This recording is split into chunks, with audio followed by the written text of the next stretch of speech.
हरे कृष्णा। जय श्री श्री नृसिंहदेव भगवान की जय। नृसिंह चतुर्दशी महामहोत्सव की जय। आज नृसिंह चतुर्दशी अर्थात भगवान नृसिंहदेवेर शुभ आविर्भाव तिथि।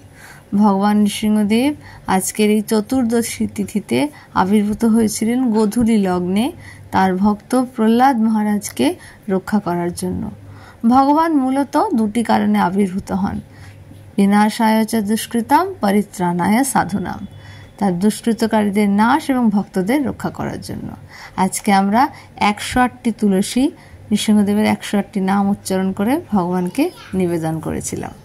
আজকে ভক্তরা মূলত সারাদিন উপবাসে থাকেন এবং গোধূলি লগ্নে যখন ভগবান আবির্ভূত হয়েছেন ঠিক সেই সময় তারা এই উপবাস ভঙ্গ করেন ভগবানের অভিষেক হয়ে যাওয়ার পরে। এবং আজকে অনুকল্প প্রসাদ অর্থাৎ একাদশী প্রসাদ পাওয়া হয়। আজকে আমাদের বাড়িতে একাদশী প্রসাদ আমরা বানিয়ে ভগবানকে ভোগ লাগিয়ে রেখেছি। গোধূলি লগ্নের পর উপবাস ভঙ্গ করব। তার জন্য রয়েছে সামা চালের পায়েস, আলু ভাজা, আলু পনির সবজি, কিনুয়া খিচুড়ি এবং ভগবানের অত্যন্ত প্রিয় নৃসিংহদেবের অত্যন্ত প্রিয় পানীয় পানাকাম। এটা গুড় দিয়ে মূলত তৈরি হয়, গুড় না থাকায় আমরা চিনি দিয়ে করেছি। সাবুর পায়েস রয়েছে এবং বাড়িতে তৈরি করা ছানা রয়েছে। পানাকামের কমপ্লিট রেসিপি আমাদের চ্যানেলে আছে, অবশ্যই আপনারা দেখুন। নৃসিংহদেবকে সন্তুষ্ট করার জন্য পানাকাম কিন্তু দারুণ সহজ উপায়।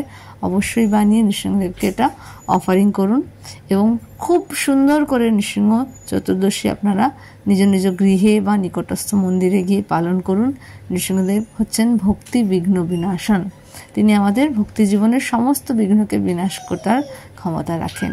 তাই সবাইকে আবারও নৃসিংহ চতুর্দশীর অনেক অনেক শুভেচ্ছা। খুব সুন্দর করে পালন করুন, ভগবানের চরণে তুলসী নিবেদন করুন, ভগবানের সুন্দর করে সেবা করুন, বেশি করে হরিনাম জপ করুন এবং নৃসিংহদেবের কাছে এই প্রার্থনা করি যেন তিনি আমাদের সবার সমস্ত ভক্তিপথের বিঘ্ন বিনাশ করে।